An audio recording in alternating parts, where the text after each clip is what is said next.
मित्रों नमस्कार, श्याम आईएएस आज आपके लिए केंद्रीय बजट पर चर्चा करने वाला है। और केंद्रीय बजट जैसा कि आप जानते हैं कि यूपीएससी के पॉइंट ऑफ व्यू से और ऑल स्टेट पीएससी के पॉइंट ऑफ व्यू से बहुत इंपॉर्टेंट होता है। किसी भी देश का आर्थिक विकास उसका केंद्रीय बजट बहुत ज़्यादा मायने रखता है। तो बजट क्या होता है? जैसा कि हम सबसे जानते हैं कि बजट एक फ्रांसीसी भाषा का शब्द है, जो कि फ्रांस से आया हुआ है बुजुट शब्द से, और इस का अर्थ होता है चमड़े का थैला। ये परंपरा जो है ज़्यादातर, चूँकि ये डॉक्यूमेंट हम लोग चमड़े के थैले में लाया करते थे उस ज़माने में, उस दौर में यूरोपीय देशों में, और उसी परंपरा का भारत में इजाद हुआ और उसको हम लोगों ने भी नाम दिया बजट। बजट हमेशा भविष्य उन्मुखी होता है, यानी आने वाले वित्तीय वर्ष के लिए हम क्या खर्च करने वाले हैं उसको दर्शाता है बजट। और दूसरा पॉइंट होता है आर्थिक समीक्षा। तो इस लेक्चर में आपको दोनों हम बिंदुओं से हम आपसे डिस्कस करने वाले हैं, बजट को लेकर के भी और आर्थिक समीक्षा को लेकर के भी। आर्थिक समीक्षा भी हमारे लिए बहुत इंपॉर्टेंट है, और आर्थिक समीक्षा ये ध्यान रखने वाली बात है कि हमेशा इस बात का ज़िक्र करती है कि जो बीता हुआ फाइनेंस ईयर है, उस फाइनेंस ईयर में हमने कहाँ पर कितना खर्च किया, क्या हमारे आर्थिक विकास की स्थिति रही, विभिन्न आर्थिक क्षेत्रों की क्या स्थिति रही, उत्पादन क्षेत्रों की जो अलग-अलग उत्पादन क्षेत्र उनकी क्या स्थिति रही। ठीक इसी प्रकार से बजट, बजट हमारा भविष्य उन्मुखी होता ही है, साथ ही साथ बजट में 3 वित्तीय वर्षों का उल्लेख होता है। एक तो जो बीता हुआ वित्तीय वर्ष है, इसके पहले का जो वित्तीय वर्ष है, और जो आने वाला वित्तीय वर्ष है। हालाँकि जो बजट प्रस्तुत किया जाता है, वो हमेशा आने वाले वित्तीय वर्ष के लिए प्रस्तुत किया जाता है। लेकिन बजट में जो ज़िक्र है, वो हम तुलनात्मक रूप से हम दिखाएँगे कि 24-25 की स्थिति रही है, 25-26 की स्थिति रही है, और 26-27 में ये हम करने वाले हैं। तो ये सारी चीज़ों का ज़िक्र जो है बजट में किया जाता है। तो बजट के जैसा कि आप सभी जानते हैं कि 1 फरवरी को भारत में प्रस्तुत किया जाता है। ये परंपरा जो है अभी हाल ही में इजाद की गई है, और हमारे फाइनेंस वित्त मंत्री जो इस समय श्रीमती निर्मला रमण हैं, उनका ये 9वाँ बजट है। उनका कौन-सा बजट है? 9वाँ बजट है, और ये 9वाँ बजट बहुत ही इम्पोर्टेंट है, जो कि इसमें कई कर्तव्य पथ डिसाइड किए गए हैं, कई चीज़ों का उल्लेख किया गया है। और इस बजट में हम लोग बहुत सारे पॉइंट पर बात करेंगे कि क्या-क्या चीज़ें मजबूत होनी चाहिए इस देश के आर्थिक विकास के लिए। तो किसी भी देश के आर्थिक विकास के लिए कुछ जो है चीज़ें होती हैं, उसको हम लोग बोलते हैं क्या बोलते हैं उन्हें? आधारभूत ढाँचा, बेसिक इंफ्रास्ट्रक्चर बोलते हैं। किसी भी अर्थव्यवस्था का, किसी भी देश की आर्थिक व्यवस्था का अगर आधारभूत ढाँचा मजबूत है, तो वह देश अपने आप स्वतः आर्थिक उन्नति करता हुआ चला जाएगा। तो आधारभूत ढाँचा क्या होता है? जैसा कि हम जानते हैं कि आर्थिक विकास के लिए आवश्यक जो मूलभूत संसाधन होते हैं, उन्हें आधारभूत ढाँचा कहते हैं, जिसमें कि रोटी, कपड़ा, मकान तो शामिल ही रहता है। इसमें शिक्षा, चिकित्सा, स्वास्थ्य, परिवहन, ऊर्जा, इन सब जैसे संसाधनों को जब हम लोग शामिल कर लेते हैं, तो इन्हें हम लोग आधारभूत ढाँचा बोलते हैं। तो किसी भी देश में अगर चिकित्सा की अच्छी व्यवस्था है, शिक्षा की अच्छी व्यवस्था है, अगर भोजन की अच्छी व्यवस्था है, आवास की अच्छी व्यवस्था है, और साथ ही साथ वहाँ पर ऊर्जा की अच्छी व्यवस्था है, परिवहन की अच्छी व्यवस्था है, तो वह देश को उन्नति करने से कोई नहीं रोक सकता। तो क्या हम लोग देखेंगे कि आधारभूत जो संरचना हमारे देश की है, उस संरचना में बजट में कितना खर्च किया जा रहा है? क्योंकि हम लोग जानते हैं कि अगर आधारभूत संरचना में अगर बजट अच्छा निवेश किया जाएगा, अच्छा खर्च किया जाएगा, तो कहीं न कहीं उसका परिणाम भविष्य में देखने को मिलेगा। तो क्या भारत सरकार 2047 का जो विकसित भारत का सपना दिखा रही है, क्या वो इस बजट में साक्षात रूप से हमको दिखने वाला है कि नहीं दिखने वाला है? इस सारे पॉइंट ऑफ व्यू से बात करेंगे। साथ ही साथ हम लोग इसमें ये बात करेंगे कि बजट में हमारे यूपीएससी के पॉइंट ऑफ व्यू से कौन-सा पॉइंट जो है इम्पोर्टेंट है, और अदर स्टेट पीएससी के पॉइंट ऑफ व्यू से कौन-सा पॉइंट इम्पोर्टेंट है। इन सब प्रश्नों के साथ इस श्रृंखला में आज हम चर्चा करने वाले हैं आर्थिकी पर, और वो है हमारा बजट 2026-27। तो आइए, मैं ऐशन मुखिया आप सभी का एक बार स्वागत करता हूँ, और स्वागत करता हूँ आज के इस सेशन में, जिसमें हम लोग बात करने वाले हैं केंद्रीय बजट 2026-27, जिसको वित्त मंत्री ने प्रस्तुत किया। जैसा कि आप जानते हैं कि महिला केंद्रीय वित्त मंत्री हमारे देश की। तो बजट के महत्वपूर्ण बिंदुओं पर हम लोग आपसे चर्चा करने वाले हैं, और उन्हीं महत्वपूर्ण बिंदुओं को एक, हाँ, इसका पीडीएफ फॉर्मेट आपका उपलब्ध है, क्योंकि हम सेम वही फाइल पर डिस्कस कर रहे हैं जो आपके लिए हमने बनवाई है, और ये फाइल आपको हमारे टेलीग्राम श्याम आईएएस ऑफिशियल पर उपलब्ध है। और इसको अगर आप हमारे व्हाट्सएप से चाहते हैं, तो हमारे 9453770338 पर भी आप जुड़ करके ले सकते हैं। तो आइए हम लोग इधर-उधर की बातें ना करते हुए सीधे मुद्दे की बात करते हैं। तो 1 फरवरी 2026 को वित्त मंत्री निर्मला सीतारमण ने संसद में केंद्रीय बजट 2026-27 पेश किया।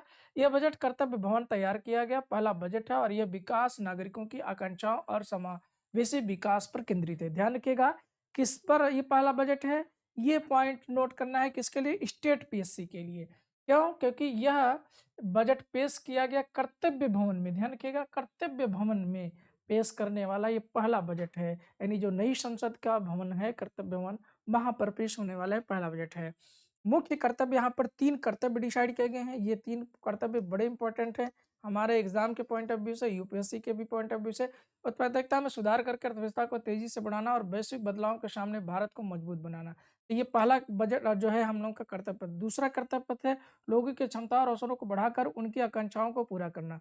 तीसरा कर्तव्य पथ है समावेशी विकास सुनिश्चित करना ताकि हर परिवार और क्षेत्र, समुदाय और क्षेत्र को लाभ हो सके। तो 3 तरह के कर्तव्य पथ जो है हमारे जो उस दिन की डेली न्यूज़ की मैगज़ीन थी, उसमें भी इस पे बात किया गया था, जिस पे नवीन सर ने डिस्कस किया था। तो उसको भी एक बार देख लीजिएगा और यहाँ पर हम एग्ज़ाम के पॉइंट ऑफ व्यू से लेकर आए हैं क्योंकि इसमें एमसीक्यू भी शामिल है। इसमें एमसीक्यू भी शामिल है, इसको देखना ना भूलिएगा। तो लास्ट तक आप बने रहेंगे तो आपको बहुत कुछ इसमें मिलने वाला है। तो आइए फिर हम लोग बात करते हैं, आगे चलते हैं।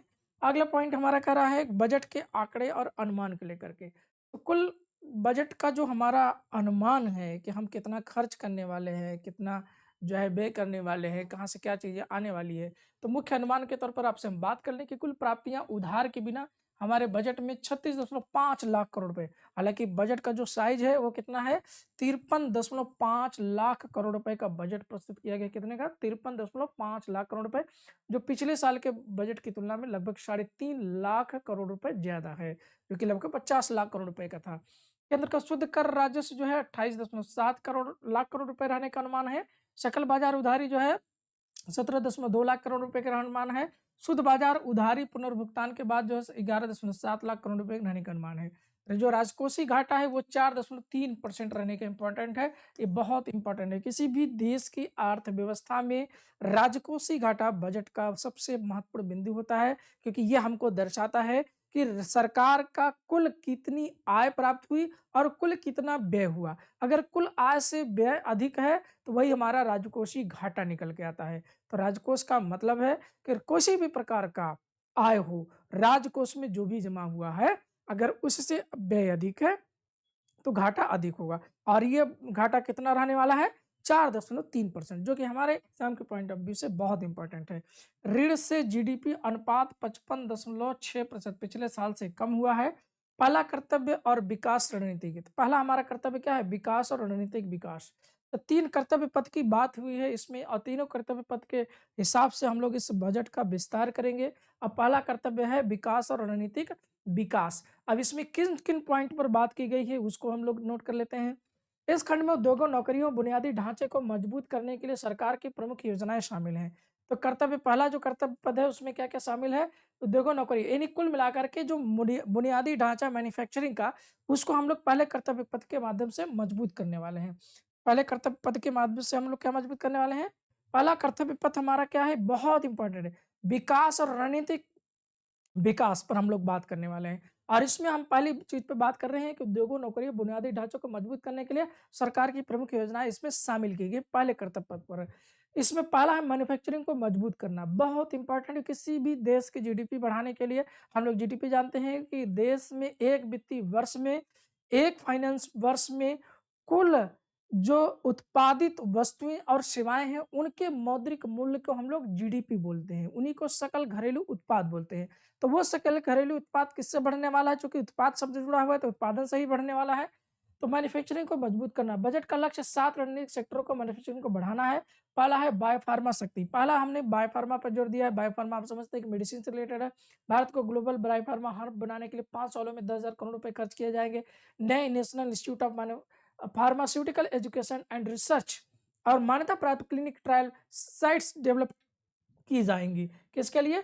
ये मेडिसिन के सेक्टर में। तो हम लोगों का ये टारगेट, मतलब सरकार ये कह रही है कि हम जो है मैन्युफैक्चरिंग हब बनाने वाले हैं मेडिसिन का, जिससे जो मेडिसिन भारत में बनेगी और पूरी दुनिया में उसको बेचा जाएगा। इंडिया सेमीकंडक्टर मिशन, भारत में सेमीकंडक्टर उपकरण और टेक्नोलॉजी बनाने के लिए, क्योंकि सेमीकंडक्टर अभी तक हमारे पास नहीं है, क्योंकि इस पे हम लोग कहीं न कहीं आयात पर निर्भर हैं और इसको जो है डेवलप करने के लिए, हालाँकि बेंगलुरु हमारा बहुत बड़ा हब है, अब उसको डेवलप करने की बात की जाए, क्योंकि हार्डवेयर रहेगा तभी हम लोग अपने देश में मोबाइल, कंप्यूटर ये सारी चीज़ों को डेवलप कर पाएँगे। इलेक्ट्रॉनिक्स कंपोनेंट्स बजट बढ़ा कर के 40,000 करोड़ किया गया है। दुर्लभ पृथ्वी गलियारे खनिज समृद्ध राज्यों में खनन और मैन्युफैक्चरिंग को बढ़ावा देने के लिए केमिकल पार्क, केमिकल मैन्युफैक्चरिंग को सपोर्ट करने के लिए 3 पार्क बनाए जाएँगे, जिसमें जो है पूंजीगत सामान निर्माण और इंफ्रास्ट्रक्चर उपकरणों के उत्पादन को बेहतर बनाने के टूल और रूम योजनाएँ। कंटेनर मैन्युफैक्चरिंग की 5 सालों में 10,000 करोड़ रुपए की एक समर्पित योजना है। फिर दूसरा हम लोगों ने सरकार ने फ़ोकस किया है कपड़ा क्षेत्र योजना। यानी हम देखो भारत वैसे भी कपड़े के उत्पादन में चीन के बाद दूसरे नंबर पे है और भारत निर्यात भी अच्छा करता है। तो ऐसे में इसको हम जो है भारत सरकार कहीं न कहीं उस हब को और भी डेवलप करना चाहती है। बजट में एक इंटीग्रेटेड टेक्सटाइल प्रोग्राम पेश किया गया है, जिसमें शामिल है प्राकृतिक और नए फाइबर में आत्मनिर्भर के लिए राष्ट्रीय फाइबर योजना। ध्यान रखिएगा ये इम्पोर्टेंट है, राष्ट्रीय फाइबर योजना किसके लिए विकसित की जाएगी? ये योजना किसके लिए? कपड़े के उत्पादन पे बढ़ावा देने के लिए। फिर उसके बाद जो है क्लस्टर के आधुनिक बनाने के लिए टेक्सटाइल विस्तार और रोजगार योजना। टेक्निकल टेक्सटाइल के लिए मेगा टेक्सटाइल पार्क विकसित किया जाएगा, जिसमें हाथी, करगरका, हस्तशिल्प जैसे सपोर्ट करने के लिए महात्मा गांधी ग्राम स्वरोजगार पहल की जाएगी। किसके लिए? कपड़ों के उत्पादन बढ़ाने के लिए। पारंपरिक औद्योगिक क्लस्टर, बेहतर प्रतिस्पर्धा के लिए 200 पुराने औद्योगिक क्लस्टर को पुनर्जीवित करने की योजना की गई। कितने 200 क्लस्टर? 200 क्लस्टर को। छोटे और मध्यम व्यवसायों के समर्थन, ठीक है, सरकार जो है हम लोगों को क्या बता रही है, सरकार अपने बजट में बता रही है कि हम छोटे और मध्यम व्यवसाय जो है उनके लिए एमएसएमई खास तौर से उनको जो है सपोर्ट करने वाले हैं इस बजट के अनुसार। छोटे और मध्यम व्यवसाय के लिए भविष्य के चैंपियन कंपनियों को बढ़ावा देने के लिए 10,000 करोड़ तक का एसएमई ग्रोथ फंड की जो व्यवस्था की गई है। सूक्ष्म उद्यमों के लिए आत्मनिर्भर भारत फंड में 2,000 करोड़ रुपए जोड़े गए हैं। पेशेवर निकाय छोटे शहरों में बिजनेस सलाहकारों को प्रशिक्षित करने में मदद करेंगे। ये क्या करने वाले हैं? प्रशिक्षित करने में मदद करने वाले हैं। इंफ्रास्ट्रक्चर पर जोर दिया गया है। सरकार ने इंफ्रास्ट्रक्चर के खर्च में काफ़ी बढ़ोतरी की है। वित्त वर्ष 2026-27 के लिए सार्वजनिक पूंजीगत व्यय 12.2 लाख करोड़ रुपए निर्धारित किया गया है। इस इंफ्रास्ट्रक्चर जोखिम गारंटी फंड निजी डेवलपर्स को सपोर्ट करेगा। आरटीईस रियल एस्टेट इन्वेस्टमेंट ट्रस्ट सरकारी रियल एस्टेट संपत्तियों को रिसाइकल करने में मदद करेंगे। ठीक है? तो ये जो है महत्वपूर्ण पॉइंट हम लोगों के लिए है। फिर उसके बाद जिसमें बजट में जो मुख्य उल्लेख है वो नई कनेक्टिविटी परियोजना को लेकर के, किसको लेकर के? नई कनेक्टिविटी परियोजना को लेकर के समर्पित है। समर्पित फ्रेट कॉरिडोर तेज कार्गो आवाजाही के लिए डंकुनी पूर्व से सूरत पश्चिम तक, आंतरिक परिवहन को बेहतर बनाने के लिए 20 नए राष्ट्रीय जलमार्ग की जो है बात की गई डेवलप करने की। वाराणसी और पटना में नाव मरम्मत सुविधाएं उपलब्ध कराई जाएंगी। 2047 तक शिपिंग हिस्सेदारी को 6% बढ़ा करके 12% करने के तटीय कार्गो की योजना की है। देखो सरकार जो है अभी काम कर रही है, अब बात 2047 की करती है। ये जो है कहीं न कहीं अब 2047 पे कौन रहेगा, लेकिन अभी टारगेट रखा गया है। कनेक्टिविटी और पर्यटन को बढ़ाने के लिए शिपलेन मैन्युफैक्चरिंग और संचालन के लिए समर्थन करेगी सरकार। फिर ऊर्जा और शहरी विकास के लिए जो है एक सरकार क्या करने वाली इस बजट में, इसको ध्यान दे देते हैं हम लोग। जिसमें ऊर्जा और शहरी विकास के लिए carbon capture, utilisation, storage technology के लिए 5 सालों में 20,000 करोड़ रुपए आवंटित करेगी सरकार। सुधार आधारित फाइनेंसिंग के साथ शहरी क्षेत्रों को विकसित करने के लिए 5 सालों में प्रति शहर आर्थिक क्षेत्र 5,000 करोड़ रुपए रखने का अनुमान। प्रमुख शहरों को जोड़ने के लिए 7 हाई स्पीड रेल कॉरिडोर बनाए जाएंगे। कितने? 7 नए रेल कॉरिडोर डेवलप किए जाएंगे, किसमें? प्रमुख शहरों को जोड़ने के लिए। तो ये महत्वपूर्ण कनेक्टिविटी जो है भारत सरकार की, ये हम लोग को देखने को मिलेगी।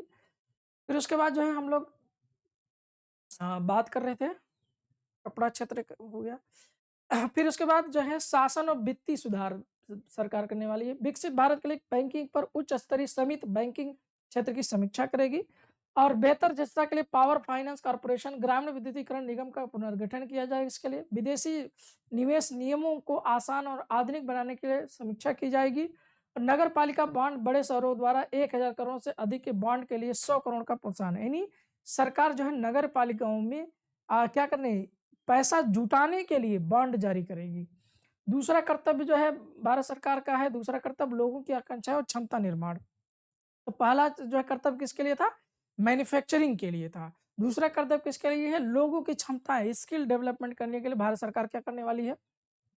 बजट में कौशल, नौकरियों, स्वास्थ्य सेवाओं के साथ साथ लोगों का समर्थन के लिए कई उपाय शामिल किए गए हैं। स्वास्थ्य और चिकित्सा सेवा 5 सालों में 1 लाख नए सम्मत स्वास्थ्य पेशेवर जोड़े जाएँगे। मेडिकल टूरिज़्म को बढ़ावा देने के लिए 5 क्षेत्रीय मेडिकल हब होंगे। 3 नए अखिल भारतीय आयुर्वेदिक संस्थान स्थापित किया जाएँगे। किसके तहत जो है, आप जानते हैं किसके तहत? आयुर्वेद के तहत, ठीक है? आयुर्वेदिक संस्थान जिसको आयुष जो मंत्रालय इसलिए गठित किया गया। शिक्षा और संस्कृति पर्यटन में सरकार क्या करने है? ऑरेंज इकोनॉमी समर्थन 15,000 स्कूलों और 500 कॉलेजों में एवीजीसी लैब स्थापित किए जाएँगे। औद्योगिक क्षेत्र के 5 विश्वविद्यालय टाउनशिप डेवलप किया जाएगा। हर जिले में लड़कियों के छात्रावास बनाएँगे जाएँगे। सबसे इम्पोर्टेंट बात लड़कियों के लिए जो सरकार जो है हर जिले में छात्रावास बनाने वाली है। पर्यटन संस्थाओं में गाइडों का अपस्किलिंग और राष्ट्रीय गंतव्य डिजिटल ज्ञान ग्रिड शामिल है। 15 ऐतिहासिक स्थलों को सांस्कृतिक स्थलों के रूप में विकसित किया जाएगा। खेल की बात करें तो खेल बुनियादी ढांचे और प्रतिभा को मजबूत करने के लिए एक नए खेलो इंडिया मिशन लॉन्च किया जाएगा। किसके तहत? खेलों के तहत। फिर उसके बाद जो है तीसरा कर्तव्य समावेशी विकास की बात की गई है। समावेशी विकास भारत जैसे देश के लिए बहुत ज़रूरी है जहाँ पर आय असमानता लगातार बढ़ रही हो, समावेशी विकास वहाँ पर बहुत मायने रखेगा क्योंकि हम समावेशी विकास उस विकास को कहते हैं जिसमें विकास की मुख्य धारा से वंचित लोगों को, गरीब लोगों को, निम्न आय वर्ग को हम शामिल करते हैं। तो उसके लिए उनको बुनियादी सुविधाएँ उपलब्ध कराते हैं, उनको रोज़गार उपलब्ध कराते हैं, जिससे उनकी आय में वृद्धि हो और वो भी आर्थिक विकास की मुख्य धारा में जुड़ सके। इसी के साथ ही साथ सतत पोषण विकास की भी बात हम जान लें कि पोषण विकास ये है कि जो हमारा प्राकृतिक संसाधन अभी भी हमारे आर्थिक विकास के लिए मौजूद है, हम इस तरीके से अपना आर्थिक विकास करें, इस तरह से उन संसाधनों को उपयोग करें कि भविष्य के लिए आने वाली पीढ़ियों के लिए हम लोग संरक्षित कर सकें। तो इस तरह के आर्थिक विकास को हम लोग सतत पोषण विकास के नाम से जानते हैं। यहाँ पर समावेशी विकास, सबका साथ सबके विकास की बात की गई है, कृषि और किसान सहायता की बात की गई है। एकीकृत की सहायता के लिए 500 जलाशयों और अमृत सरोवरों का परियोजनाएं विकसित की जाएंगी, 500 जलाशयों का निर्माण किया जाएगा। तटीय क्षेत्रों में नारियल, चंदन, कोको, काजू जैसी ज़्यादा कीमत वाली फसलों के लिए सहायता की जाएगी और भारत विस्तार किसानों की कृषि जानकारी और टेक्नोलॉजी तक पहुंचाने में मदद करने के लिए एक बहुभाषी एआई टूल भी विकसित किया जाएगा। जिस तरीके से आपका किसान सहायता केंद्र चल रहे हैं, है ना? डीडी किसान का जो है नेशनल चल रहा है, तो इस तरह से ही एआई टूल्स भी अब विकसित किया जाएगा। दिव्यांग व्यक्तियों के सशक्त बनाने के लिए, तो किसानों को सशक्त बनाने के लिए ये किया जाएगा, दिव्यांगों को सशक्त बनाने के लिए क्या किया जाएगा? दिव्यांग कौशल योजना दिव्यांग व्यक्तियों को आईटी, एवीजीसी है, हॉस्पिटैलिटी और एफबी सेक्टर में नौकरियां खोजने में मदद करेगी। मानसिक स्वास्थ्य के लिए सरकार उत्तर भारत में एनआईएमएचएएनएस स्थापित किया जाएगा और मौजूदा संस्थानों को अपग्रेड किया जाएगा। जो मानसिक स्वास्थ्य केंद्र है भारत में जगह जैसे उत्तर प्रदेश में देखिए आगरा में है, दिल्ली में, विभिन्न जगहों पर उसको डेवलप करने की बात की गई है। क्षेत्रीय विकास की अगर हम लोग बात करें तो दुर्गापुर में एक मजबूत नोड के साथ पूर्वी तट औद्योगिक गलियारा विकसित किया जाएगा। पूर्वोत्तर में 5 पर्यटन स्थल अस्थायी यात्रा के लिए 4000 ई बसें शुरू की जाएंगी और पूर्वोत्तर राज्य में बौद्ध सर्किट का विकास किया जाएगा। ध्यान रखिएगा पूर्वोत्तर राज्यों को बौद्ध सर्किट में, जिसमें से 4 प्रमुख राज्य हैं, जिसमें आपका जो है मेघालय और नागालैंड, मणिपुर, मिजोरम और असम के क्षेत्र में, ठीक है। राज्यों के लिए सहायता 16वें वित्त आयोग की सिफारिशों के बाद जो फाइनेंस ईयर 2026-27 के लिए राज्यों को वित्तीय अनुदान में 1.4 लाख करोड़ प्रदान किए गए। कर और सीमा शुल्क प्रस्ताव सरलीकृत करने का बात की गई है। प्रत्यक्ष कर नया आयकर अधिनियम 2025 और 2026 से आसान अनुपालन के शुरू होगा। अच्छा, सबसे बड़ी बात है कि इस जो है इस बार टैक्स में यानी इनकम टैक्स में कोई रियायत नहीं है। नहीं, 2025-26 में जो था सेम टू सेम उसको उठा करके रख दिया गया है। जुर्माना नियमों के बदलाव के लक्ष्य मुकदमों को कम करना, टैक्स फाइलिंग को आसान बनाना है। मोटर दुर्घटनाओं दावों से प्राप्त ब्याज आयकर में मुक्त होगा। विदेशी टूर पैकेज और शिक्षा चिकित्सा के भेजे गए पैसे पर टीसीएस घटा करके 2% किया जाएगा। आईटी सेवाओं के लिए सेफ हार्बर नियमों का विस्तार 15.5% मार्जिन उच्च सीमा के साथ किया गया है। तो ये सभी बातें हमारे बजट में की गई हैं। अब हमारे बजट में जो है यानी भारत सरकार के बजट में क्या-क्या चीज़ें और इम्पोर्टेंट एग्जाम के पॉइंट ऑफ व्यू से भारत में क्लाउड सेवाएं प्रदान करने के लिए अनिवासियों को 2047 तक टैक्स छूट मिलेगी। मैट यानी न्यूनतम वैकल्पिक कर घटा करके 14% किया गया और इसमें अंतिम कर बनाया गया। अप्रत्यक्ष कर और सीमा शुल्क की बात करें तो स्टील ऊर्जा और महत्वपूर्ण खनिजों के निर्माण का समर्थन करने के लिए सीमा शुल्क सरलीकरण की बात की गई है। कई छूटें पेश किए गए जैसे लिथियम आयन बैटरी के पुर्जे, विमान के पुर्जे पर इसमें छूट दी जाएगी। व्यक्तिगत उपयोग के लिए आधा आयातित वस्तुओं पर शुल्क दर 20% से घटा करके 10% की गई। यानी अगर व्यक्तिगत उपयोग के लिए कोई वस्तु विदेश से खरीद के ला रहे हैं तो उस पर अब 10% शुल्क लगेगा। सत्र दबाव पर छूट गए, कुछ दुर्लभ बीमारियों के इलाज के लिए शुल्क मुक्त आयात कस्टम सुविधा उपलब्ध कराई जाएगी। 2026 तक बेहतर डिजिटल सिस्टम को कस्टम क्लियरेंस तेज और आसान होगा। सभी ट्रेड प्रोसेस के लिए 2 साल में कस्टम इंटीग्रेटेड सिस्टम लॉन्च किया जाएगा। निर्यात प्रोत्साहन की बात की गई। देखो यहाँ पर कुल मिला के सरकार ये कर रही है कि जो आयात में कुछ ऐसी वस्तुएं जो बहुत बेसिक नीड्स है उसमें हम छूट देने वाले हैं। निर्यात प्रोत्साहन की बात करें तो निर्यात जल क्षेत्र और गहरे समुद्र में पकड़ी गई मछली को बिना ड्यूटी के निर्यात माना जाएगा और छोटे व्यवसाय को ग्लोबल मार्केट तक पहुंचाने में मदद करने के लिए प्रतिक्षेप कुरियर निर्यात पर 10 लाख की एक सीमा हटा दी गई है। यात्रा में आसानी और टैक्स पेयर को राहत दी गई है। यहाँ पर आधुनिक यात्रा जरूरतों के हिसाब से इंटरनेशनल बैगेज नियमों को अपडेट किया गया है। ईमानदार टैक्स पेयर से जुर्माने के बजाय अतिरिक्त राशि देकर विवादों को सुलझा सकते हैं। तो ये 3 कर्तव्य पथ हमारे बजट के। पहला accelerator sustain economic growth and along with building reliance bullet global dynamics, fulfil aspirants our people and build their capacity. दूसरा कर्तव्य पथ है। तीसरा ensure that every family community region and sector has access to resource and amenities and opportunities. ये तीसरा कर्तव्य है हमारे बजट का। अब केंद्रीय बजट का हम लोग विश्लेषण जो है आंकड़ों में करेंगे। ये बहुत इंपॉर्टेंट है क्योंकि आंकड़ों पे डिस्कस करेंगे तो जब स्टेटमेंट का सवाल आएगा ना तो उसको करना मेरे लिए आसान हो जाएगा। तो आइए देखा जाए तो सबसे पहले इस बात कर लेंगे राजस्व प्राप्तियां कितनी होने वाली हैं फाइनेंस ईयर में। तो यहाँ 3 फाइनेंस ईयर की बात होती है। देखो मैंने पहले ही बताया था कि 3 फाइनेंस ईयर की रिपोर्ट हम लोग के पास होती है, 24-25, 25-26 और 26-27 कराने वाला है। तो देखो राजस्व प्राप्ति की बात करें तो जो 2024-25 है उसमें राजस्व प्राप्ति वास्तविक रूप से कितना हुआ है 30 लाख करोड़ रुपए, 30,36,619 करोड़ रुपए, जबकि 2025-26 में जो है ये अभी अनुमानित ही है 33,42,323 और ये तो अनुमान ही पूरी तरीके से आने वाले वर्ष में ये 35 लाख करोड़ रुपए तक का इतना अनुमान है। फिर इसके बाद राजस्व कर प्राप्तियों की बात करें तो जैसे 2024-25 में ये 25,39,00,000 रुपए करोड़ रुपए की बात की गई है वास्तविक रूप से प्राप्त हुआ है, जबकि इसमें 26,74,661 करोड़ रुपए अभी फाइनल डाटा नहीं आया है और ये 28,66,922 करोड़ रुपए अनुमान है। गैर राजस्व कर प्राप्तियां भारत सरकार को जो होने वाली है 5,36,0580 वास्तविक रूप से 24-25 में प्राप्त हुई है और अभी ये अनुमानित रूप से 6,67,662 करोड़ रुपए जो है इसको अनुमानित रूप से, और ये तो भविष्य के लिए 6,66,228। तो इसमें बहुत बड़ा ग्रोथ नहीं दिख रहा है। गैर कर राजस्व प्राप्तियों में ग्रोथ जो है अगले बजट में भी बहुत ज्यादा नहीं देखने को मिल रहा है। पूंजीगत प्राप्तियों में क्या वृद्धि हुई है? क्या बिल्कुल हो रही है। देखिए यहाँ पर 16 लाख करोड़, 16,22 हो गया, 16 है और ये है 18,14,000 करोड़ रुपए जो कि वृद्धि देखने को मिल रही है। ऋणों की वसूली की अगर हम लोग बात करें तो जहाँ 24,617 करोड़ रुपए है, यहाँ पर 30,190 करोड़ रुपए यहाँ पर आपका देख बढ़ रहा है जो कि 38,997 करोड़ रुपए है। तो ये हजार करोड़ रुपए, लाखों करोड़ रुपए की बात हो रही है।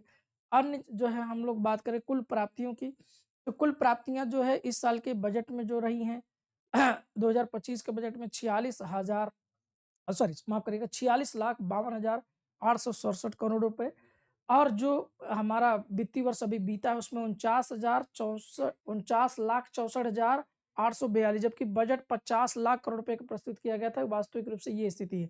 अभी रियल रिपोर्ट आएगी तो तब पता चलेगा कि वास्तव में ये कितना रहने वाला है। अब जो बजट जो प्रस्तुत किया गया 53,47,315 करोड़ रुपए का प्रस्तुत किया गया है।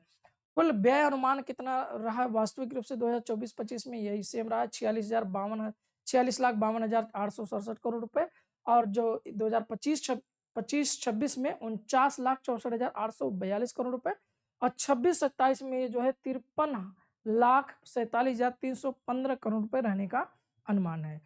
ये राजस्व खाते कर हम लोग बात करें, राजस्व खाते पर जो व्यय है आ रहा है राजस्व खाते पर तो ये जो है 36,914 करोड़ रुपए वास्तविक रूप से हुआ और इधर जो है 38,69,087 करोड़ रुपए ये वास्तविक भी है और ये 41,25,494 करोड़ रुपए ये अनुमानित है। ब्याज भुगतान की अगर हम लोग बात करें कि भारत सरकार ब्याज भुगतान कितना करती है अपने बजट से तो 2025-26 में 11,15,575 करोड़ रुपए ने ब्याज भुगतान किया सरकार ने। ये वास्तविक है, ये वास्तविक डाटा मतलब इतना किया गया है। यह अग्रिम अनुमान है आपका, अग्रिम अनुमान है यानी 2025-26 का भाई फाइनल डाटा अगले फाइनेंस ईयर में आएगा। तो यह है 12,74,338 करोड़ रुपए और जो इस वर्ष के बजट में अनुमान है वो 14,03,972 करोड़ रुपए का अनुमान है। पूंजीगत परिसंपत्तियों निर्माण के लिए अनुदान जो दिया गया भारत सरकार के द्वारा वो 25-26 में 2,72,686 करोड़ रुपए और जबकि इस 24-25 में 2,72,656 करोड़ रुपए और 2025-26 में 3,08,151 करोड़ रुपए। ठीक उसी तरीके से इस साल का जो अनुमान है 4,92,702 करोड़ रुपए रहने का अनुमान है। पूंजी खाते पर जो है अगर हम लोग देखें तो ये 10,51,953 वास्तविक रहा है 2024-25 में, और 25-26 में इधर रहा है 10,95,755, और ये इस साल जो है 12,21,821 रहने का अनुमान है। ओके, फिर इसके बाद अगर हम लोग बात करें पूंजीगत प्रभावी व्यय की, तो पूंजीगत प्रभावी जो व्यय है, पूंजीगत प्रभावी व्यय, पूंजीगत प्रभावी व्यय, तो ये जो है आपका 13,24,609 करोड़ रुपए रहा है, और जबकि ये जो है आपका 14,03,906, और इस साल के बजट में 17,14,523। तो पूंजीगत प्रभावी व्यय और पूंजीगत व्यय वही वास्तविक रूप से होता है ना। और राजस्व घाटा आपका कितना रहा है, राजस्व घाटा, प्रभावी राजस्व घाटा, राजकोषीय घाटा, प्राथमिक घाटा, ये लाख करोड़ रुपए में आप देख लीजिए कि लाख करोड़ रुपए में, क्योंकि हम लोग ज्यादातर इस सबको प्रतिशतता में देखते हैं, ठीक है। तो देखिए राजस्व घाटा जो है 2024-25 में 5,64,296 करोड़ रुपए, जो कि कुल बजट का 1.7%। इधर 5,26,764 जो कि 1.5% है जीडीपी के रेशियो में, और ये जो है हमारा 5,92,344 जो कि 1.5% रहने का राजस्व घाटा। प्रभावी राजस्व घाटा कितना है जो प्रभाव में देखने को मिला है, तो ये 2,91,640 जो कि 0.9% है, और ये वास्तव में जो है कितना रहा है 0.6%, और ये कितना रहा है 0.3%। राजकोषीय घाटा बहुत इंपॉर्टेंट है, राजकोषीय घाटा हमारा 4.8% रहा है 24-25 में, जो कि 15,74,431 करोड़ रुपए था। ठीक इसी प्रकार से 2024-25-26 में 4.4%, जो कि रुपए के रूप में अगर हम लोग देखें तो 15,58,492 करोड़ रुपए। ठीक इसी प्रकार से जो रहने का अनुमान है 4.3%, जो कि 16,95,768 करोड़ रुपए रहने का अनुमान है आने वाले बजट यानी 2026-27 में। प्राथमिक घाटा जिसको डॉक्टर मनमोहन सिंह ने इजाद किया था, प्राथमिक घाटा जैसा कि हम लोग जानते हैं कि प्राइमरी डेफिसिट बराबर क्या होता है, फिजिकल डेफिसिट माइनस ब्याज अदायगी।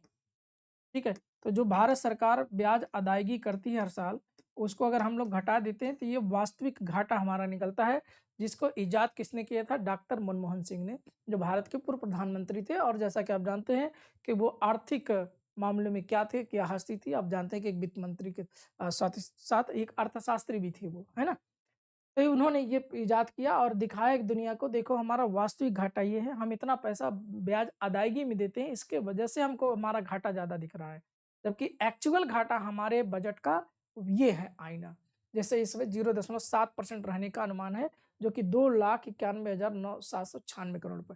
अगर हम लोग ब्याज अदायगी को निकाल देते हैं तो प्राइमरी डेफिसिट निकल के आता है, ये वास्तविक घाटा माना जाता है किसी भी हमारे बजट को लेकर के। इसी को दिखा करके हम लोगों ने WTO से बचाव किया बहुत सारी चीज़ों को लेकर के, जैसे कि सब्सिडी को हटाने का जो दबाव था, कहीं न कहीं उसको झेलने में हम लोगों को, हमारे देश को कहीं न कहीं राहत मिली।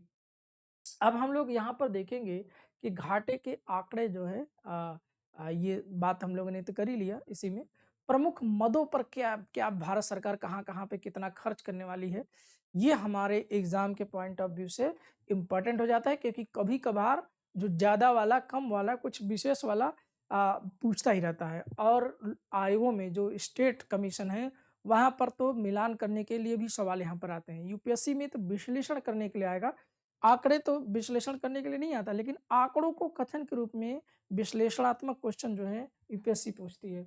तो पेंशन भारत सरकार जो कि पेंशन, रक्षा सब्सिडी, खाद्य सब्सिडी, पेट्रोलियम सब्सिडी, कृषि संबंध गतिविधियां, वाणिज्य, यहाँ तक ये तो पूरा रेवेन्यू डिफिसिट है, ये राजस्व घाटे में जाएगा, क्योंकि इसके लिए राजस्व व्यय में जाएगा, किसके, इसके लिए सरकार को कोई भी आय नहीं प्राप्त होती। तो आइए हम लोग देखते हैं पेंशन में इस साल सरकार क्या कितना खर्च करने वाली है।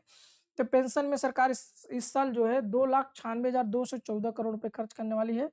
सरकार कितना खर्च करने वाली है, 2,96,214 करोड़ रुपए खर्च करने वाली है। रक्षा की अगर हम लोग बात करें तो रक्षा के क्षेत्र में सरकार जो है इस साल 5,94,585 करोड़ रुपए खर्च करेगी। उर्वरक सब्सिडी पे सरकार 1,70,781 करोड़ रुपए खर्च करेगी। खाद्य सब्सिडी पे सरकार जो है 2,27,629 करोड़ रुपए खर्च करेगी, जो कि सब में वृद्धि देखने को मिल रही है। पेट्रोलियम सब्सिडी में भी वृद्धि 14,489 जहाँ 24-25 में था, अब ये 12 इसमें घटी है, ठीक है। यहाँ पर कमी देखने को मिल रही, ध्यान दीजिएगा।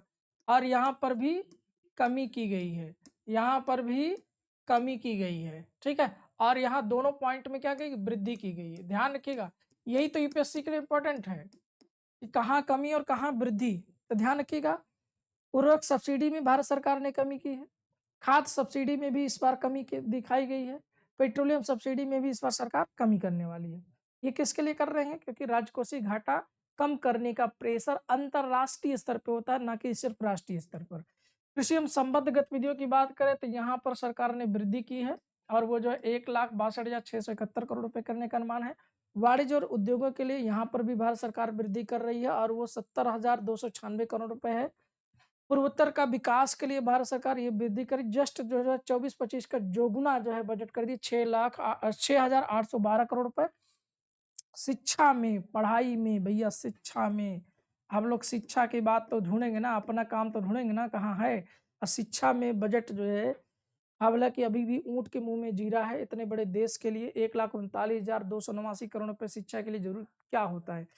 इस देश का बुनियाद ही शिक्षा हो, किसी भी देश के आर्थिक विकास की बुनियाद एजुकेशन है। क्योंकि रोटी कपड़ा मकान के बाद इंसान की सबसे पहली जरूरत होती है शिक्षा, क्योंकि वो जन्म से सबसे पहले उसको शिक्षा की जरूरत पड़ती है। रोटी कपड़ा मकान के बाद सबसे पहले शिक्षा, और शिक्षा के बाद फिर आता है उसका रोजगार। और किसी भी देश की आर्थिक हालत आप यही समझ सकते हैं कि वह देश शिक्षा में कितना खर्च कर रहा है। तो शिक्षा में अभी हम लोग फिसड्डी हैं भैया, है ना, पूरे बजट का कुछ भी नहीं है ये। जहाँ जिस देश में 53 लाख करोड़ रुपए का बजट प्रस्तुत किया जाए, और उस देश में 1,39,289 करोड़ रुपए केवल शिक्षा में खर्च किया जाए, तो शिक्षा को द्वयम दर्जे पर रख करके हम लोग 2047 में अगर विकसित भारत का सपना देख रहे हैं, तो ये हमारे लिए बहुत दुष्कर कार्य होने वाला है। ठीक है, ये हम लोग केवल बेवकूफ बनाने का काम कर रहे हैं, हम जो है विकसित भारत का सपना नहीं देख सकते। क्योंकि शिक्षा में कम से कम 2 से 3 लाख करोड़ रुपए तो खर्च होना ही चाहिए, तब जाके। क्योंकि रक्षा, शिक्षा, सुरक्षा ये सब चीजें हमारे लिए जरूरी है। ये अच्छा अच्छा होना जरूरी है, क्योंकि देश की सुरक्षा में हमने जो खर्च किया वो तो हमारे लिए कंपलसरी है। देश की सुरक्षा से हम लोग समझौता नहीं कर सकते, और देश की शिक्षा से भी नहीं समझौता कर सकते। अगर शिक्षा से कम समझौता कर लिया तो फिर क्या होगा। तो ये हम लोग समझौता कहीं ना कहीं कर रहे हैं, ये हमारे लिए घातक साबित होने वाला है। ऊर्जा की अगर बात करें तो ऊर्जा में भी, क्योंकि ये ही तो इंफ्रास्ट्रक्चर है, यही तो आधारभूत ढांचा है, यही तो क्या है, यही आधारभूत ढांचा है, ठीक है। यही हमारे देश का आधारभूत ढांचा है। और इसी आधारभूत ढांचे को अगर हम कमजोर कर देंगे, ठीक, तो हम लोग फिर जाएंगे कहाँ, कैसे अपने देश को 2047 में विकसित भारत का सपना देख लें। तो वो भारत जिसका पेट भारी होगा और टांगे ऐसी होंगी, ऐसा ही भारत होने वाला है, ठीक है। चलो ऊर्जा की बात करें, ऊर्जा में भी हम लोग ऊंट के मुंह में जीरा ही है। 1,09,029 करोड़ रुपए खर्च करने वाले हैं। विदेश मंत्रालय को लेकर के हम लोग 22,119 करोड़ रुपए दे रहे हैं। वित्त मंत्रालय को भारत सरकार जो है घट लगा देखे 24-25 में 58,217, यहाँ 1,12,000, ये 1,20,000 करोड़ रुपए होगा जहां तक अनुमान है, 629 करोड़ रुपए। स्वास्थ्य में भी फिसड्डी हम लोग हैं, क्योंकि यहाँ पर 88,353 करोड़ रुपए खर्च किए थे, अब हम लोग 1,04,599। तो ये सब क्या है, शिक्षा, ऊर्जा, वित्त, स्वास्थ्य, ठीक है, ये सब हमारा इंफ्रास्ट्रक्चर है। अगर इंफ्रास्ट्रक्चर को हम मजबूत नहीं करेंगे, पढ़ाई को नहीं मजबूत करेंगे, ऊर्जा को नहीं मजबूत करेंगे, सेहत को नहीं मजबूत करेंगे, ये 3 चीजों पे हम लोग फिसड्डी हैं और अभी तक फिसड्डी रह गए, तो फिर हमारे देश की हालत क्या होने वाली है। ये सिर्फ सबसे शिकायत रही है, जब से सरकारें चल रही तब से शिकायत रही है, और अभी भी तो हम परिवर्तन कर लें। क्यों नहीं एक बार हम एक 5 साल का पंचवर्षीय बजट बना दे शिक्षा के लिए, क्यों ना हम जो है 5 साल 3 लाख 4 लाख करोड़ रुपए खर्च करके दिखा दें। देखो देश की हालत अगर नहीं बदलेगी तो बताना, ठीक है। गृह मंत्रालय अगर हम दिया गया है बजट 2,55,234 करोड़ रुपए, जो कि इंटरनल सिक्योरिटी की जिम्मेदार होता है गृह मंत्रालय। ब्याज के जो है इस बार 14,03,972 करोड़ रुपए दिया जा रहा है। आरटी और दूरसंचार के लिए, कम्युनिकेशन के लिए 74,000 जो कि लगातार कमी की गई, कोई बात नहीं क्योंकि आईटी में हम लोग लगातार डेवलप ही कर रहे हैं। आईटी हमारे यहाँ का मजबूत है क्योंकि वहाँ व्यवसाय है। आईटी में जिन-जिन क्षेत्रों में व्यवसाय हमारे देश में होगा, वहाँ-वहाँ चीज़ें ज जहाँ कल्याण की बात होगी, वहाँ फिसड्डी हो जाएँगे। ठीक है? तो क्योंकि दूरसंचार नियामकों में सबको मोबाइल ज़रूरी है, मोबाइल चलाना, हम आप पढ़ाई-लिखाई करें तब भी मोबाइल चाहिए और ₹300 ₹350 का रिचार्ज भी ज़रूरी है। वहाँ पर डेवलपमेंट दिखेगा और इसमें बजट की कटौती की गई तो कोई बड़ी बात नहीं है। ग्रामीण विकास में हम लोग भी फिसड्डी जा रहे हैं क्योंकि ग्रामीण विकास जिस देश में लगभग 70% 65 से 70% आबादी गाँव में रहती हो और उस देश के बुनियादी ढाँचा के डेवलपमेंट के लिए अगर हम खर्च कमज़ोर कर रहे हैं तो कहीं न कहीं हमारे लिए अच्छा नहीं है। और 2,73,108 करोड़ रुपए खर्च करने वाले हैं। वैज्ञानिकों के रिसर्च के लिए हम लोग यहाँ पर भी 55,756 करोड़ रुपए खर्च करने वाले हैं। समाज कल्याण में जो है 62,362 करोड़ रुपए खर्च करने वाले हैं। कर प्रशासन में जो है 45,500 करोड़ रुपए जाने वाला है जो कि बड़ी कमी दर्ज की गई है। 2,772 करोड़ रुपए खर्च की है सरकार ने 2024-25 में, लेकिन अब कमी हुई है मात्र 45,500 करोड़ रुपए। ये बहुत बड़ी सफलता है सरकार की, क्योंकि अगर कर वसूली में ही बहुत ज़्यादा पैसा चला जाएगा तो फिर हम कर उसका फ़ायदा क्या निकलेगा? तो ये टेक्नोलॉजी का कमाल है भाई, ठीक है? परिवहन में जो है परिवहन डेवलपमेंट के लिए सरकार जहाँ 2024-25 में 5,60,162 करोड़ रुपए खर्च कर रही थी, अब इस बार 5,98,520 करोड़ रुपए खर्च करेगी, जिसमें मुख्य रूप तौर पर रेलवे के डेवलपमेंट पे मेन फ़ोकस किया गया है और शिप के फ़ोकस किया गया है, एयरपोर्ट के निर्माण पे फ़ोकस किया गया है, हाईवे के निर्माण पे फ़ोकस किया गया है। तो ये भी हमारा इंफ्रास्ट्रक्चर है, ये इस पे खर्च करना ज़रूरी है ना? ये क्योंकि किसी भी देश का इंफ्रास्ट्रक्चर अगर डेवलपमेंट रहेगा तभी हम जो है डेवलपमेंट अच्छा कर पाएँगे, परिवहन के साधन तो ज़रूरी है। शहरी विकास के लिए ठीक है 85,852 करोड़ रुपए क्योंकि शहर में पैसा तो आता ही है लेकिन उसका नियोजन करना बहुत ज़रूरी होता है, शहरी नियोजन ये सरकार की ज़िम्मेदारी होती है।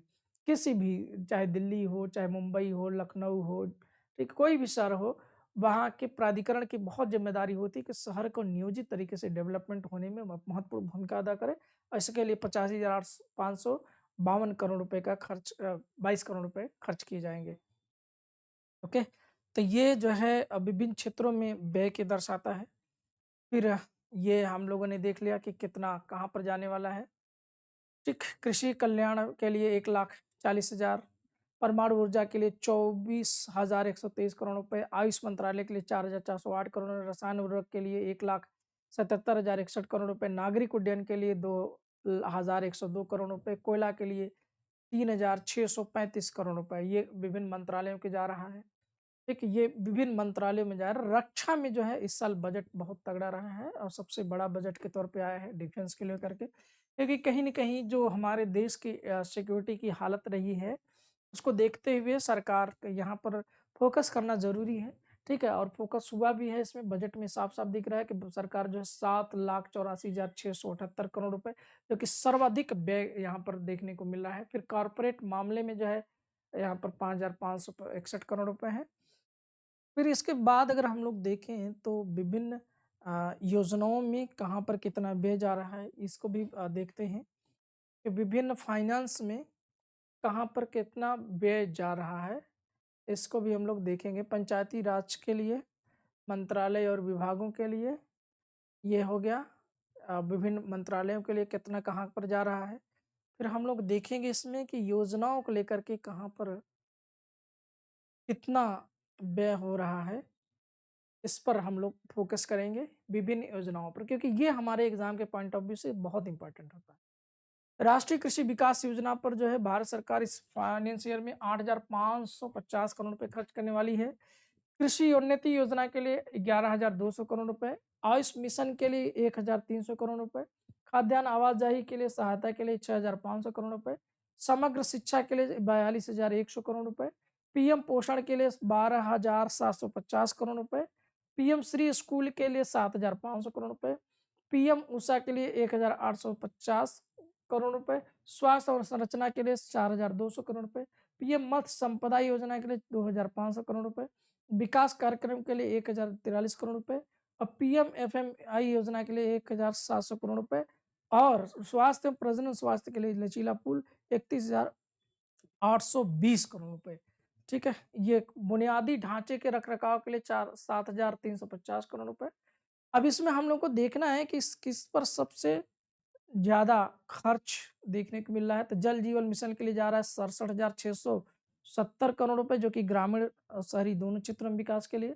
राष्ट्रीय सामाजिक सहायता कार्यक्रम बीजी राम जी ग्रा ये बड़ा इंपॉर्टेंट आ गया भाई, ये काफ़ी चर्चा में रहा है। बीजी राम जी रोजगार, चूँकि ये मनरेगा से ही रिलेटेड है। ठीक है, ये मनरेगा से ही रिलेटेड है।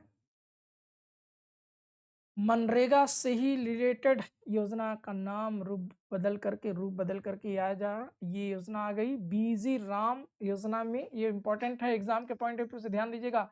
95,692 करोड़ रुपए सरकार इसमें खर्च करी। कितना? जिसमें 125 दिन का रोजगार की गारंटी है। 125 दिन के रोजगार की गारंटी, 125 दिन रोजगार गारंटी की बात की गई। अगर इतना दिन रोजगार नहीं मिलता है तो बेरोजगारी भत्ता इसके तहत भी दिए जाने का प्रावधान है। अब मनरेगा में जो है 30,000 करोड़ रुपए खर्च करने का प्रावधान किया गया है। पीएम ग्राम सड़क योजना, प्रधानमंत्री ग्रामीण सड़क योजना में 19,000 करोड़ रुपए। और DYNRL योजना में 19,200 करोड़ रुपए। PMAY ग्रामीण में 54,917 करोड़ रुपए। ठीक है, तो ये बहुत इंपॉर्टेंट है, इसको एकदम नोट कर लीजिएगा, आपके एग्जाम में आना ही आना है। आपके स्टेट कमीशन के किसी भी परीक्षा अगर आप देने जा रहे हैं तो वहां पर तो ये एकदम नोट कर लीजिएगा। ठीक है, यूपीएससी में तो एक बार संदेह हो जाता है, लेकिन स्टेट कमीशन में यहाँ पर कोई संदेह नहीं है। ओके, तो चलिए, ये हम लोगों ने महत्वपूर्ण योजनाओं का देख लिया। फिर इसके बाद जो है ये सब कुछ डाटा आपको मिल जाएगा PDF फॉर्मेट में। ये हमसे ले सकते हैं आप, हमारे टेलीग्राम पर उपलब्ध है। हम वही बातें करेंगे जहाँ जहाँ हमारे लिए इम्पोर्टेंट है। अब हम लोग आर्थिक सर्वेक्षण की बात करने वाले हैं। किसका बात करने वाले हैं? इकोनॉमिक सर्वे की बात करने वाले हैं। ठीक है, तो आर्थिक सर्वेक्षण किसी भी अर्थव्यवस्था के लिए बहुत इंपॉर्टेंट होता है। तो क्यों ना मैं इसको दूसरे खंड में आपसे डिस्कस कर लूँ। तो जो बजट से रिलेटेड जो क्वेश्चन है उसको मैं बात कर लेता हूँ, फिर आर्थिक समीक्षा के एक अलग से लेक्चर ले लेता हूँ, क्योंकि एक ही पार्ट में काफ़ी ज़्यादा चीज़ें हो जाएंगी। हालांकि बजट के कुछ पॉइंट हम आपसे बात कर लेते हैं यहाँ पर। बजट एक नज़र में, केंद्रीय बजट 2026-27 को ना किसने प्रस्तुत किया? तो वित्त मंत्री निर्मला सीतारमण ने। वर्ष 2026-27 के लिए किस तारीख को संसद में पेश किया गया? 1 फरवरी 2026 को। बजट दस्तावेज के अनुसार पहली बार बजट कहाँ तैयार किया गया? कर्तव्य भवन में। बजट 2026-27 के मार्गदर्शन 3 कर्तव्य कौन कौन से? विकास, लोगों की आकांक्षाएं और समावेशी विकास। इसको एकदम याद कर लीजिएगा, इसको एकदम नोट कर लीजिए मेरे भाई। ठीक है, ये विकास, लोगों की आकांक्षाएं और समावेशी विकास, 3 कर्तव्य पथ भारत सरकार के, एकदम तैयार कर लीजिए इसको। बजट अनुमान के अनुसार 2027 में कुल सरकारी व्यय 53.5 लाख करोड़ रुपए। अनुसार उधारी छोड़ करके कुल प्राप्तियां 36.5 लाख करोड़ रुपए। बजट 2026-27 में राजकोषीय घाटे का लक्ष्य कितना रखा गया है? 4.3%। ये भी इंपॉर्टेंट है। बजट अनुमान के अनुसार 2027 में अनुपात कितना रखा है? 55.6% GDP का अनुपात। ऋण जो है बजट के अनुसार केंद्र का शुद्ध कर राजस्व कितना रहेगा? 28.7 लाख करोड़ रुपए। बजट के अनुसार सकल बाजार उधारी कितनी होगी? 17.2 लाख करोड़ रुपए। 17.2 लाख करोड़ रुपए रहने का अनुमान है। फिर इसके बाद जो है बजट के प्रावधानों के अनुसार शुद्ध बाजार उधारी कितने रहने का अनुमान है? 11.7 लाख करोड़ रुपए का। बजट 2026-27 में सार्वजनिक पूंजीगत व्यय कितना व्यय किया गया? 12.2 लाख करोड़ रुपए। बजट के तहत निजी डेवलपर्स को समर्थन देने के लिए कौन सा फंड बनाया गया? Infrastructure risk guarantee fund. Budget प्रस्ताव के अनुसार सरकारी रियल एस्टेट का मुद्रीकरण किस माध्यम से होगा? बजट में कौन सा नया डेडिकेटेड फ्रेट कॉरिडोर घोषित किया गया है? कानदूनी सूरत फ्रेट कॉरिडोर। ध्यान रखिएगा, कानदूनी सूरत फ्रेट कॉरिडोर, कानदूनी सूरत फ्रेट कॉरिडोर, बार बार मैं जोर दे रहा हूं उस पर। बजट के अनुसार कितने नए राष्ट्रीय जलमार्ग विकसित किए जाएंगे? 20। बजट के समुद्री विजन के अनुसार 2047 तक तटीय शिपिंग लक्ष्य कितना रखा गया? 12%। बजट में कितने हाई स्पीड रेल कॉरिडोर प्रस्तावित हैं? 7। 2026-27 में CCUS तकनीक के लिए कितना आवंटन किया? 20,000 करोड़ रुपए। बजट के अनुसार प्रति सिटी इकोनॉमिक रीजन कितना वित्त पोषण मिलेगा? 5,000 करोड़ रुपए 5 वर्ष के लिए। बजट के तहत भारत के बायोफार्मा हब बनाने की योजना कौन-सी है? बायोफार्मा शक्ति। बायोफार्मा शक्ति योजना के कुल आवंटन कितने के हैं? 10,000 करोड़ रुपए 5 सालों के लिए। बजट में किस मिशन को ISM 20 के रूप में शुरू किया गया है? India semiconductor mission. बजट के अनुसार इलेक्ट्रॉनिक कार्पोनेट्स के लिए आवंटन कितना है? 40,000 करोड़ रुपए। बजट 2026-27 में रेयर अर्थ सप्लाई चेन को मजबूत करने की पहल क्या है? Rare earth corridor. बजट के अनुसार कितने पुराने औद्योगिक क्लस्टर पुनर्जीवित किए जाएंगे? 200। अब बजट में जो एसएमई ग्रोथ मतलब जो छोटे लघु उद्योग फंड का आकार कितना है? 10,000 करोड़ रुपए। बजट के तहत सेल्फ रिलायंट इंडिया फंड कितनी अतिरिक्त राशि जोड़ी गई है? 2,000 करोड़ रुपए। बजट में सर टेक्सटाइल फाइबर आत्मनिर्भर के लिए कौन सी योजना है? National fibre scheme. बजट में टेक्सटाइल क्लस्टर के आधुनिकीकरण है कौन सी योजना लाई गई है? Textile expansion employment scheme. Budget के अनुसार खादी हथकरघा हस्तशिल्प के लिए कौन सी पहल है? महात्मा गांधी ग्राम स्वरोजगार पहल। बजट के अनुसार कितने नए एलाइड हेल्थ प्रोफेशनल जोड़े गए हैं? 1 लाख 5 वर्ष के लिए। बजट में कितने क्षेत्रीय मेडिकल हब स्थापित करने की घोषणा की गई है? 5। बजट 2026-27 में कितने स्कूलों में एवीजीसी लैब स्थापित किए गए? 15,000 स्कूलों में। और बजट के अनुसार कितने यूनिवर्सिटी टाउनशिप विकसित किए जाएंगे? 5। बजट में हर जिले में किस सुविधा की घोषणा की गई? एक गर्ल्स हॉस्टल की। और 26-27 में खेल अवसंरचना कौन सा नया मिशन शुरू किया जाए? खेलो इंडिया मिशन। और बजट के अनुसार किसानों के लिए शुरू किया गया बहुभाषी AI टूल कौन सा होगा? भारत विस्तार। और 2000 बजट दिव्यांगजनों के कौशल विकास के लिए कौन सी योजना है? दिव्यांगजन कौशल योजना। और बजट के अनुसार उत्तर भारत में कौन सा नया मानसिक स्वास्थ्य संस्थान बनेगा? निमहांस 2। क्या बनेगा? निमहांस 2। एक मानसिक स्वास्थ्य के लिए ध्यान रखिएगा, निमहांस 2। बजट में दुर्गापुर किस औद्योगिक कॉरिडोर का प्रमुख नोड होगा? East coast industrial corridor. East coast industrial corridor. Budget के अनुसार पूर्वोत्तर में कितनी ई बसें चलाई जाएंगी? 4,000। बजट 2026 से राज्यों को कितनी वित्त अनुदान की राशि मिलेगी? 1.4 लाख करोड़ रुपए। बजट के अनुसार नया आयकर अधिनियम कब से लागू होगा? अप्रैल 2026 में। बजट में विदेश शिक्षा और यात्रा पर TCS की नई दर क्या है? 2%। बजट के अनुसार IT सेवाओं के लिए नया सेफ हार्बर मार्जिन कितना है? 15.5%। बजट में क्लाउड सेवा प्रदाता को कर अवकाश कब तक मिलेगा? 2047 तक। और बजट 2026-27 में संशोधित मैट कितनी दर है? 14%। बजट का सभी कस्टम प्रक्रिया जोड़ने वाले डिजिटल प्लेटफॉर्म कौन सा होगा? Custom integrated system. Custom integrated system. तो ये कुछ प्रैक्टिस सेशन होगा जो कि अगले से पार्ट में हम जब आर्थिक समीक्षा पे बात करेंगे तो MCQ को लेकर के, क्योंकि दोनों का MCQ एक साथ हम डिस्कस करेंगे जिसमें कि 100 सवाल होंगे। तो ये 2-3 पार्टों में होने वाला है आपके लिए और बहुत बेहतरीन होने वाला है। तो ये पूरा लेक्चर कंप्लीटली अगर आपने देख लिया है तो आपने इसको पढ़ लिया, इसको नोट्स बना लीजिएगा अपने नोटबुक में। इसका PDF Telegram Shyam IAS official पर उपलब्ध है। ध्यान रखिएगा हमारा जो टेलीग्राम है यहाँ पर श्याम